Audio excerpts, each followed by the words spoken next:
He was not of an age, but for all time, and all the muses still were in their prime, when like Apollo he came forth to warm our ears, or like a Mercury to charm.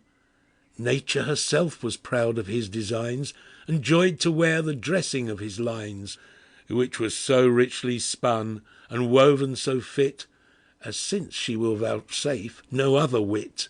The merry Greek, tart Aristophanes, neat Terence, witty Plautus now not please, but antiquated and deserted lie.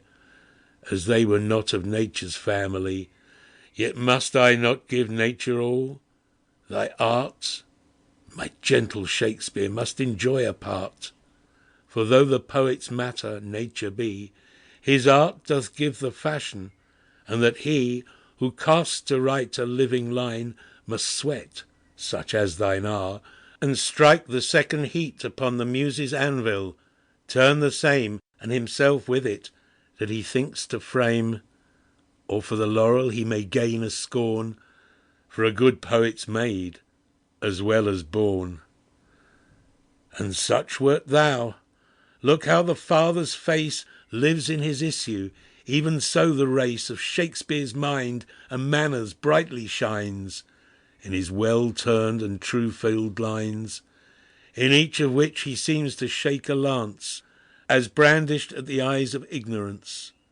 Sweet swan of Avon, what a sight it were to see thee in our waters yet appear, and make those flights upon the banks of Thames, that so did take Eliza and our James. But stay, I see thee in the hemisphere. Advance, and made a constellation there.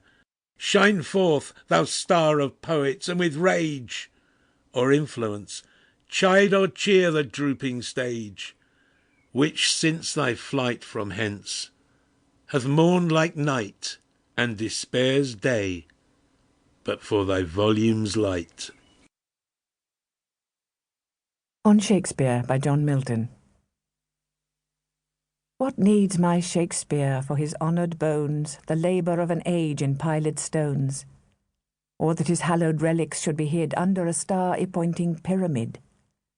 Dear son of memory, great heir of fame, what needst thou such weak witness of thy name?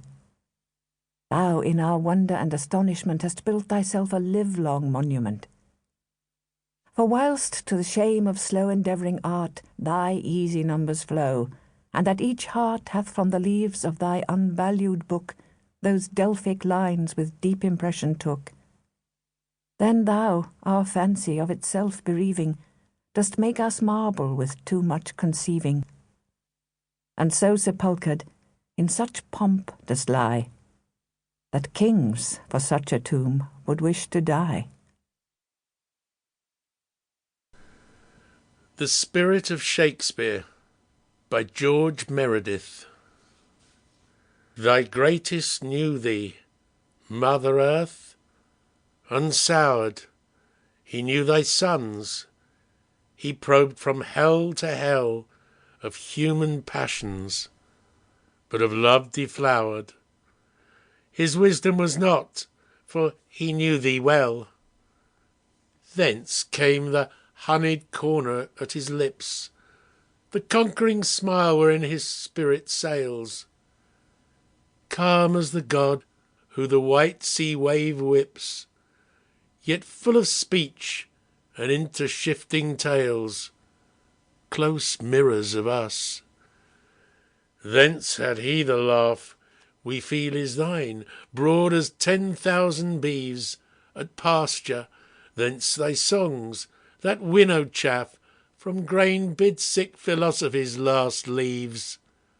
Well, if they have no response, they enforced to fatten earth when from her soul divorced.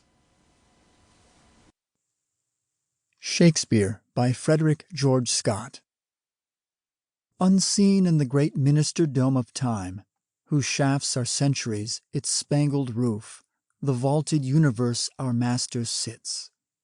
And organ voices like a far-off chime roll through aisles of thought, the sunlight flits.